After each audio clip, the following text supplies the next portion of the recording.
Pagpalang gabi, mga kapatid sa Panginoon. Welcome po muli sa gawain ng Diyos dito po sa online Bible Studies, kung saan tayo po ay nagsasalo-salo, nagbabahagi ng mga salita ng Panginoon sa ikalalakas ng bawat sumasampalataya at sa ikaliligtas ng mga hindi pa kumikilala sa Panginoon.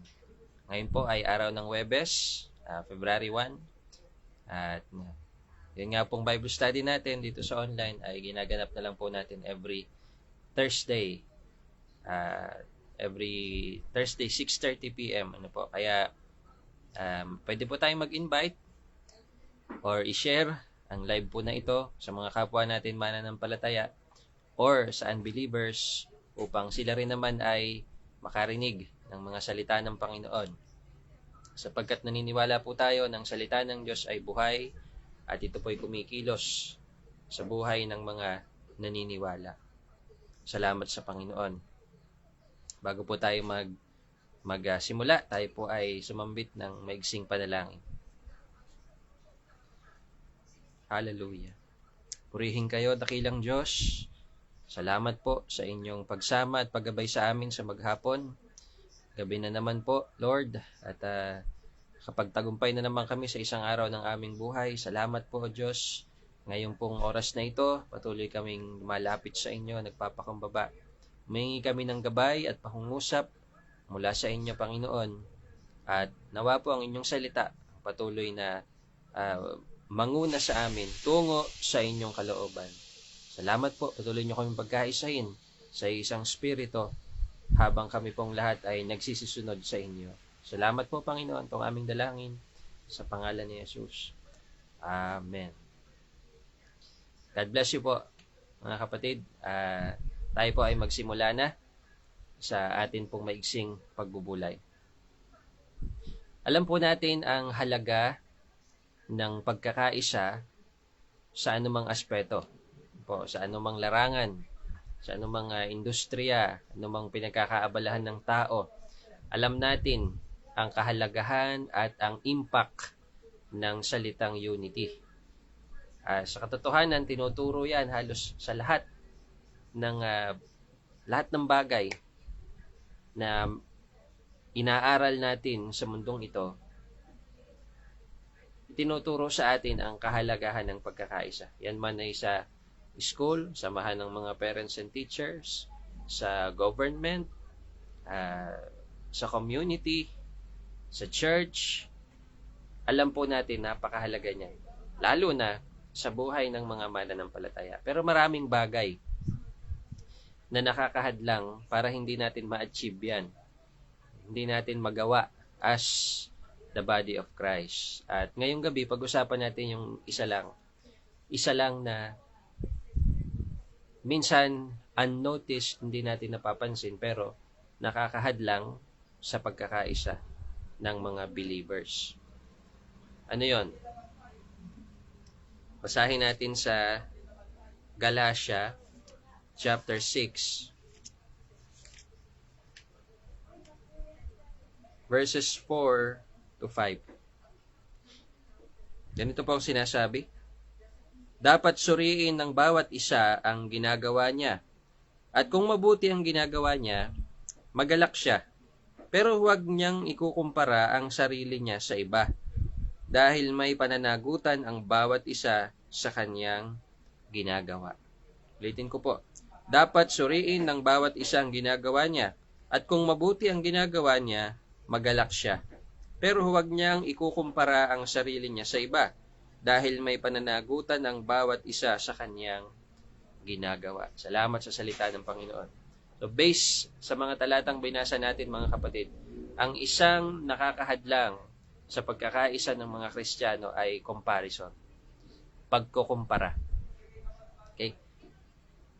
Merong healthy comparison, mga kapatid. Hindi ko sinasabing lahat ng pagkukumpara ay pangit ang resulta. Okay? Merong healthy comparison na humahanap ka ng good example, tapos ikinukumpara mo sa iyong sarili para makita mo kung anong kulang sa iyo at ano pa ang dapat mong gayahin mula sa iba, yung mabubuting bagay, at nang ma-improve din yung iyong sarili. Ano naman yung unhealthy comparison? Palaging iniisip ng mga taong merong unhealthy comparison na mas mabuti yung kanilang ginagawa o kalalagayan nila kaysa sa iba. Okay? Kung babasahin natin yung mga naunang talata, mula sa verse 3, makikita natin doon yung isa pang bilin na wag nating iisipin na tayo ay mas mabuti kaysa sa iba. Okay? Mas angat kaysa sa iba. Dahil ito po hindi nakakabuti sa ating pagkakaisa as Christians. Kasi nga po, bumabagsak yon sa unhealthy comparison. Okay? Kasi ako, ganito ako. Siya hindi. Okay? Ang hirap makipagkaisa doon sa taong kinukumparahan mo sa sarili mo tapos iniisip mo na mas better ka sa kanya.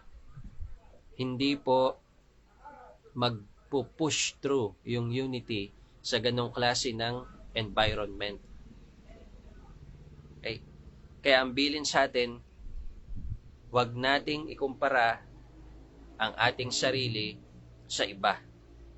Tapos dinugtungan doon, kung mabuti yung ginagawa mo, okay, magalak ka. Napakasimple ng approach ng Biblia. Maging masaya ka kung tinutulungan ka ng Panginoon na makagawa ng mabuti. Ibig sabihin ay nakakalakad ka ayon doon sa nais ng Diyos sa buhay mo, sa kalooban ng Diyos sa buhay mo. Ang allowed mo na gawin, magalak ka. Puri ka sa Panginoon. Praise God. Kung hindi dahil sa biyaya ng Diyos, hindi ko ito magagawa. Ano yung hindi allowed na gawin base dun sa mga talata? Na meron kang achievement, tapos hahanapin mo yun sa iba, ikukumpara mo sa iba. Buti pa kami may ganito na, siya, ang tagal-tagal na niya, wala pa siyang ganun. Siguro mahina ang faith niya, may mga ganyan. Siguro hindi siya masunurin. Siguro hindi siya ganito, siguro hindi siya ganyan. Buti pa kami ganyan. Ugali po ng mga Pharisees yun. Mahilig silang mag-highlight ng mabubuti nilang ginagawa na kumpara sa iba. Kaya nga hindi sila nakaisa sa pananampalataya sa Panginoong Hesus.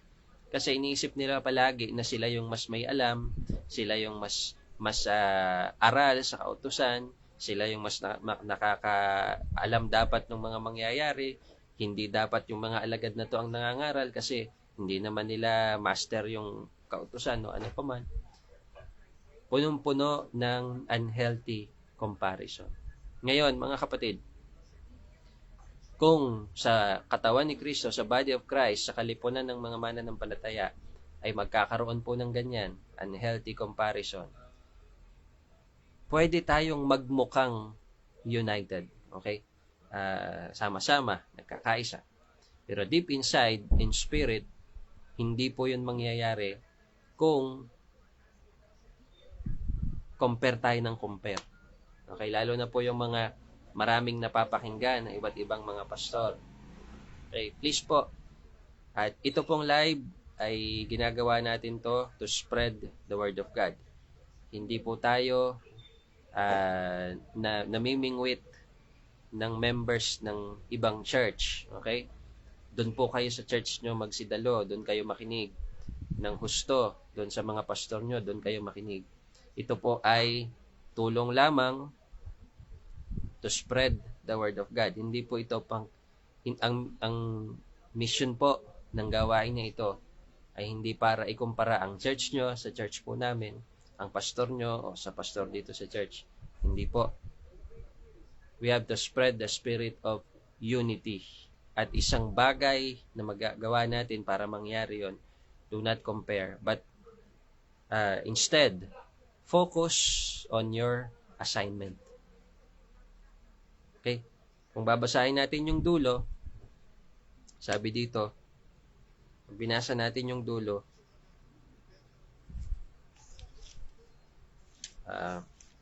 chapter 6, verse 5, dahil may pananagutan ng bawat isa sa kanyang ginagawa. Okay? May kanya-kanya tayong pananagutan, mga kapatid. At yung pagkukumpara sa mga ministry at sa mga assignment natin ay useless. Walang benepisyo sa atin yan. Kasi hindi ka naman mananagot doon sa gawa ng iba pagdating mo sa harapan ng Panginoon. Ang pananagutan mo lang din ay yung ginawa mo or yung pinagawa sa'yo, yung assignment mo. Kaya para maiwasan natin yan, yung unhealthy comparison, focus on your assignment. Ano ba yung pinagagawa sa'yo ng Panginoon? Ano ba yung ministry na pinagkatiwala sa'yo? Doon ka mag-focus, pagbutihan mo yon, at kapag nagawa mo ng mabuti sa tulong ng Panginoon, ang sabi-sabi nasa natin, magalak ka, maging masaya ka. Huwag mo nang isipin na ako nagawa ko ng mabuti, siya kaya, nagawa kaya niya ng mabuti. Oh, wala na pong ganon.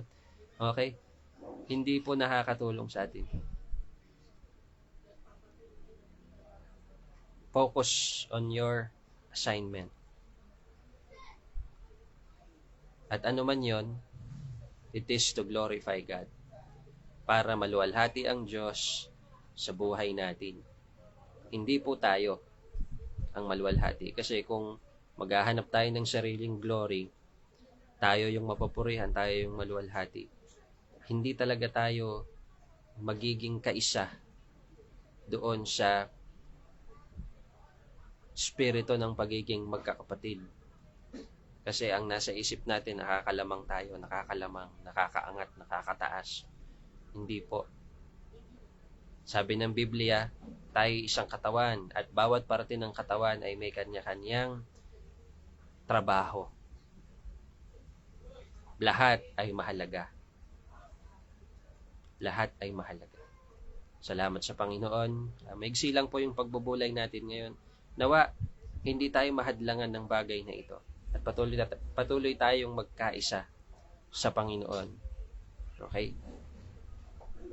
Huwag tayong magpagalingan, magkompetisyon, magkumparahan. Sa halip, focus on our assignment at doon natin pagbutihin para sa kalwalhatian ng Panginoon. God bless you po, mga kapatid. Tayo manalangin. Thank you, Lord. Salamat sa paalala ng inyong salita. Salamat sa saway. Salamat sa pagtuturo na nanggagaling, Panginoon, sa katotohanan ng inyong salita. Tulungan nyo nga po kami, O Diyos, na maging matalino sa bagay po na ito, na minsan ay lahat kami guilty. Hindi man lumalabas sa aming bibig, pero sa aming isip, sa aming puso, minsan, O Diyos, nakakapagkumpara kami ng gawa namin kumpara sa gawa ng iba. Gayong dahil lamang po sa inyo, kaya kami nakakagawa ng mga bagay na nagbubunga ng tagumpay. Dahil lang po sa inyo yan, Panginoon. Wala kaming dapat ipagmalaki. Hayaan po ninyo, O Diyos, na habang kaming lahat ay kumikilos, maging isa po ang focus namin, maging isa ang goal namin. At yun po, O Diyos, ay to glorify your name and to do your will dito sa lupa. Diyos, pagpalain yung aking mga kapatid at anuman, O Diyos, ang kanilang mga kapasanin, kabigatan sa oras po na ito. Let your Holy Spirit be their comfort. Karoon, O Diyos, ng kagaanan at comfort ang bawat isa sa oras na ito habang kayo po ay itinataas namin sa aming buhay. Maramdaman namin, O Diyos, palagi ang inyong presensya na hindi malayo, sa halip ay malapit sa bawat isa sa amin. Salamat po, O Diyos, sa inyong papuri sa pangalan ni Jesus. Amen. God bless you po, mga kapatid. Salamat sa Panginoon. Pwede po nating i-share ang video na ito. Hindi for the sake ng mga views o ano paman, kundi para po sa salita ng Panginoon. May mga nagsesend sa atin ng stars dyan. Kahit di naman tayo humingi, pero nagsesend po sila. No? God bless you, mga kapatid. Pagpalain kayo ng Panginoon. At nawa po, patuloy tayong magkaisa sa paglilingkod sa Diyos. To God be the glory.